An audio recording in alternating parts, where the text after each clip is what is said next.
Olá, novamente, já é o terceiro vídeo, mas para finalizar, isto vai ser a terceira parte em relação ao autismo, ok?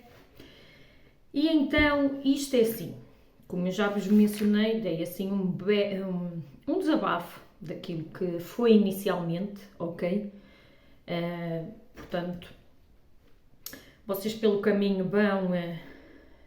vai aparecer muitas pessoas que vos querem ajudar, muitas pessoas que não querem saber, mas pronto.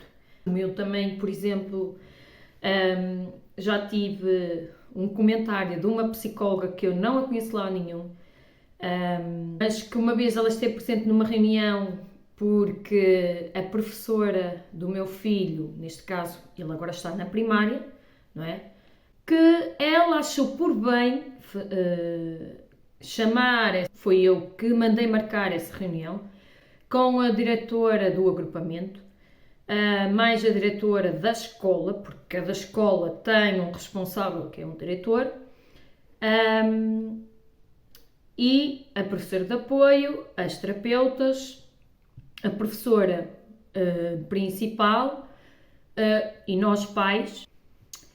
E nessa reunião, como elas foram chamadas, como eu tinha dito, eu não gostei de um comentário, porque eu levei um relatório de uma psicóloga, que é a psicóloga que eu acompanho, tudo detalhado, tudo explicadinho, que, digamos, o meu filho tinha estas dificuldades tais, era autista, mas era funcional,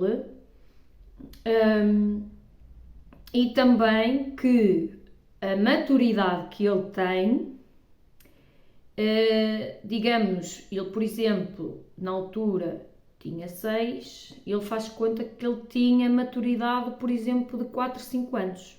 Ele ainda não estava ciente da maturidade de estar nos 6 anos, ok? Pronto.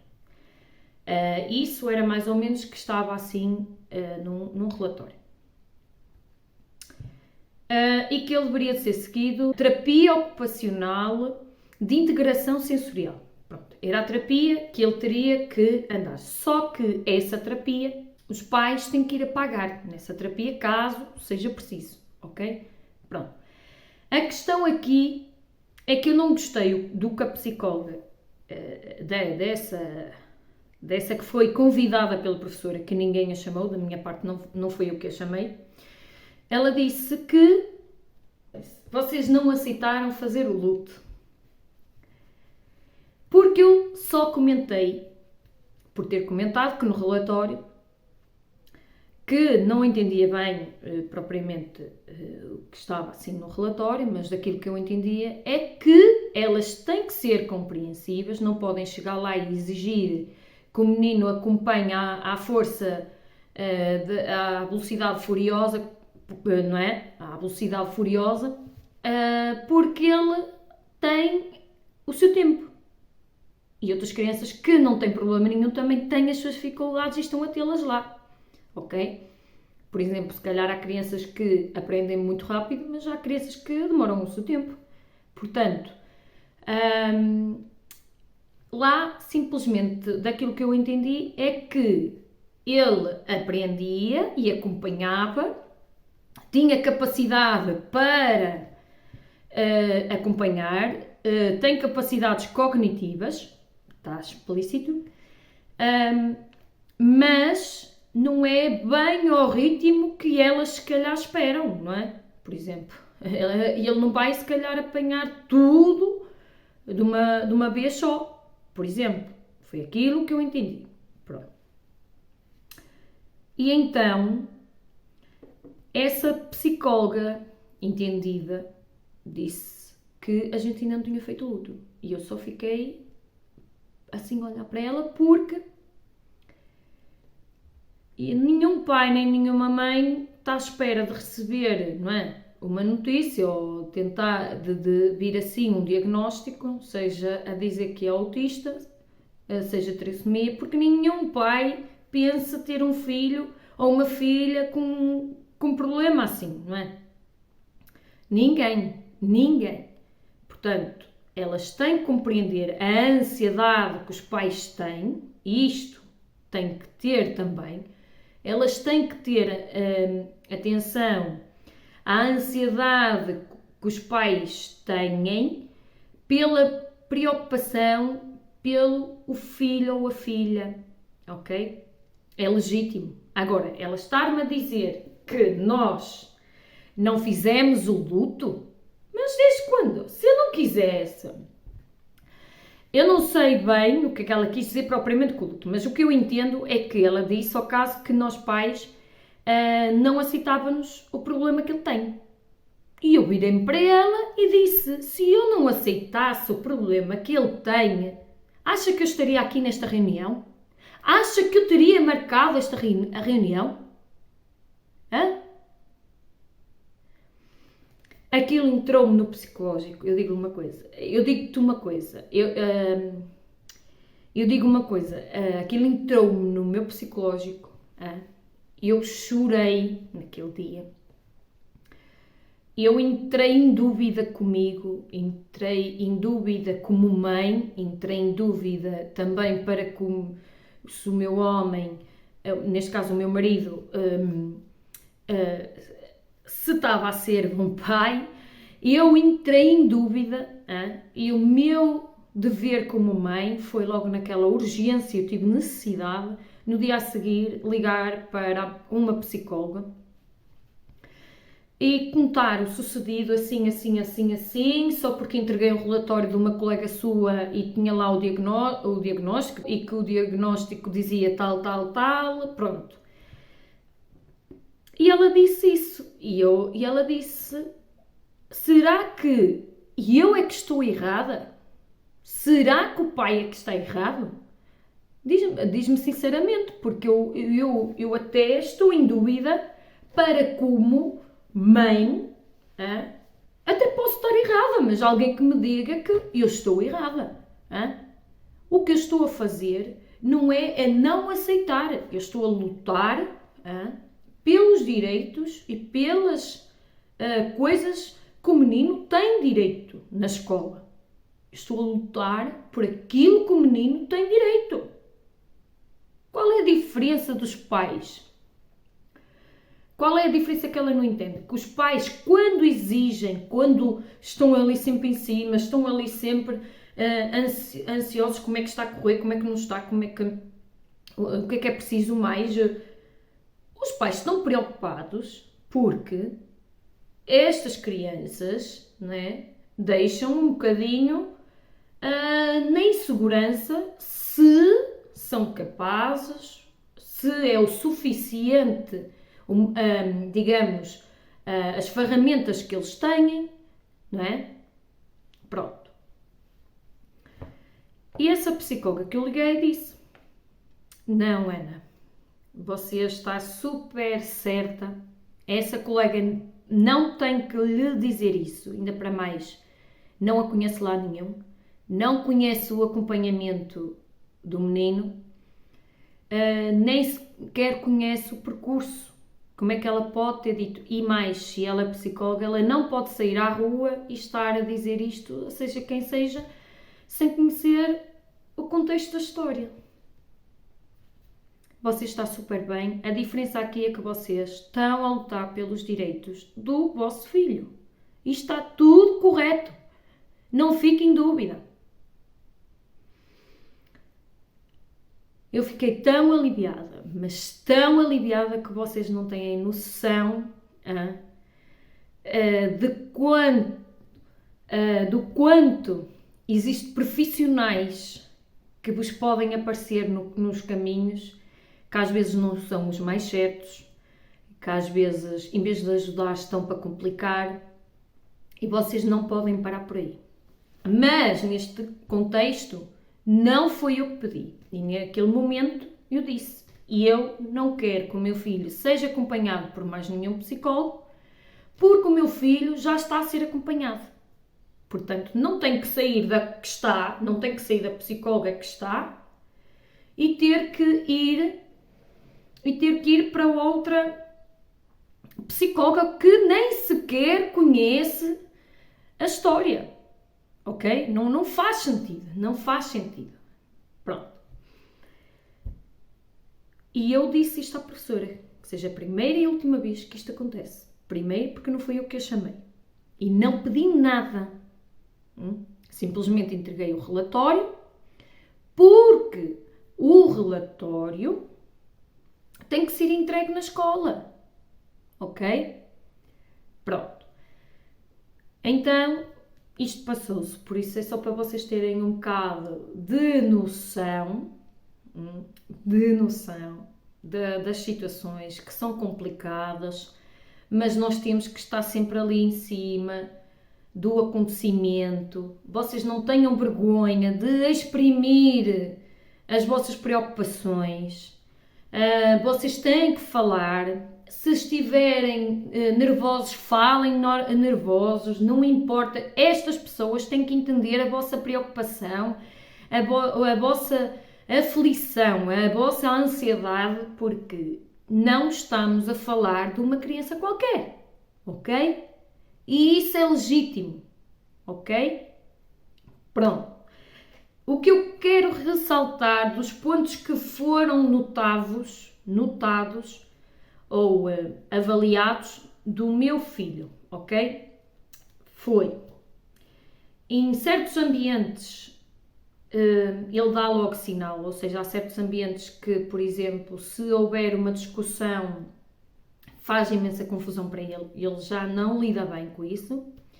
Depois o outro metia-se num canto quando não estava confortável, como por exemplo a discussão que eu acabei de dizer, ou seja, por outro motivo, se não tiver confortável com aquela atividade que estão a fazer e ele é capaz de arrumar-se para um canto e não faz. Pronto. Há certos sons que faz confusão a eles, porque, mediante o que o otorrino me explicou, é que eles podem ter uma audição, como é que ele disse? Duplicada? Aumentada? Acho que foi assim, qualquer coisa. Audição aumentada ou audição duplicada, foi assim uma coisa que o otorrino explicou, que normalmente quando eles são sensoriais pode ter uma audição aumentada para além daquilo que é normal. Pronto. Por isso é que para nós se calhar o som não faz diferença, mas há um certo pico de algum som que vai fazer diferença a estas crianças. Pronto. Como, por exemplo, se a professora ralhar com uma criança com uma voz que altera ali o tom de voz, já lhe faz confusão. E ele é menino para chorar, mesmo não sendo com ele, ok? Pronto. Atividades sensoriais e texturas, ele não tolerava, automaticamente ele dizia não quer, ele não dizia eu não quero, não quer, agora já está a tolerar, ok? Texturas são vários relevos, por exemplo, tocar no sal, tocar na areia, tocar numa coisa pegajosa, isso são texturas. Portanto, isto tem a ver tudo com o sensorial. A forma de brincar dele era, pegava nos carrinhos e metia todos em fila e depois ele empurrava e via as rodinhas a rodar, mas ele ficava muito fixo a olhar para as rodas dos carros, como por exemplo, íamos a caminhar, a fazer caminhadas e ele ia sempre a seguir um fio da eletricidade, o fio que fica agarrado naqueles postes, ele iria sempre a caminhar, a olhar. Isso é vicioso para eles e não podemos deixar que isso que eles façam, por assim dizer. Depois, já é muita complicação para eles quando eles saem da rotina, quando eles fazem alguma coisa diferente da rotina do habitual, já é muito difícil às vezes para eles, pronto. E depois é a coordenação motora, que também foi uma das coisas que foi detectado, que é o equilíbrio, é a pintar, a escrever, a correr, é que se nota mais o equilíbrio dele, e a comer, porque ele não tem ainda muita forcinha também no ponto de direcionar a colher ou até mesmo o garfo, pronto, mas já está a começar aos pouquinhos, pronto. Depois, a fala tinha dificuldade de dizer as palavras, às vezes falava muito com a boca cerrada, e ainda fala às vezes, há momentos que fala, outras vezes já não fala, porque ele falava assim, mãe, pronto, isto também é uma situação que ele falava para dentro, e muitas das vezes ele fala certas sílabas e a gente parece que não entende, porque ele troca muitas das vezes as sílabas, portanto, é isso. Depois temos a situação da falta de iniciativa, ele não tinha iniciativa para nada, ele estava sempre à espera que alguém fizesse o exercício ou uma atividade física para ele poder fazer. Ele nunca tomava ele a iniciativa. Ele tinha que ter, para ter a iniciativa, ele tinha que ter o acompanhamento de alguém. Depois esperava sempre pelo adulto para tentar resolver a situação. É uma das coisas que ele já consegue resolver sozinho sem chamar o adulto, graças, pronto. Estereotipias é o que ele tem, quando ele está todo contente ele começa, pronto, mas quando está contente, ou seja, não é uma criança agressiva, é uma criança bastante calma, que ele é o oposto, a gente tem que puxar é por ele, ok? Não é nervoso nem nada, pronto. Que são movimentos repetitivos, estereotipias são movimentos repetitivos.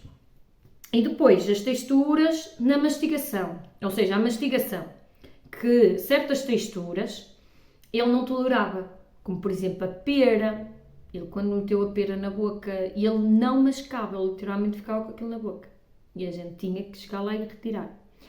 Certas carnes que, por exemplo, ficavam muito viscosas, muito suculentas, muito moles, ele já não conseguia comer, ele ficava ali com uma massa na boca, já não comia. Tinha que estar um bocadinho mais estaladiço, um bocadinho mais duro, intermédio, para ele conseguir comer.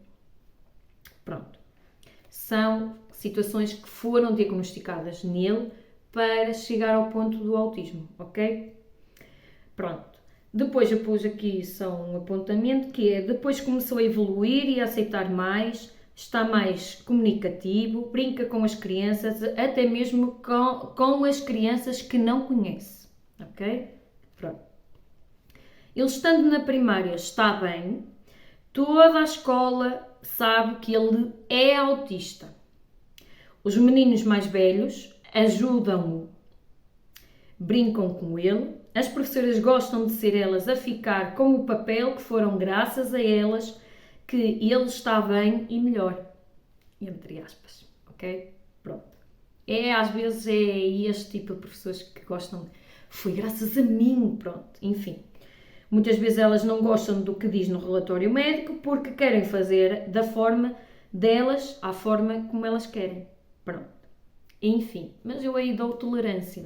Desde que elas façam, puxem por ele, desde que elas façam, para ele se sentir que é capaz, que é muito importante, isso para mim é bom. Agora se elas querem se elogiar ou querem se gloriar que foi graças a elas, opá, ok. O que interessa é que a escola sabe o que é que se está a passar. O que interessa é que estas crianças e todas as outras têm que ser protegidas, ok? E não há que ter vergonha, nem tem que esconder. Ok? Pronto, estes são os vídeos que vos fiz em termos do autismo e pronto, espero que isto seja uma ajuda para quem está a passar por isso e portem-se bem, fiquem bem e felizes. Ok? Tchau!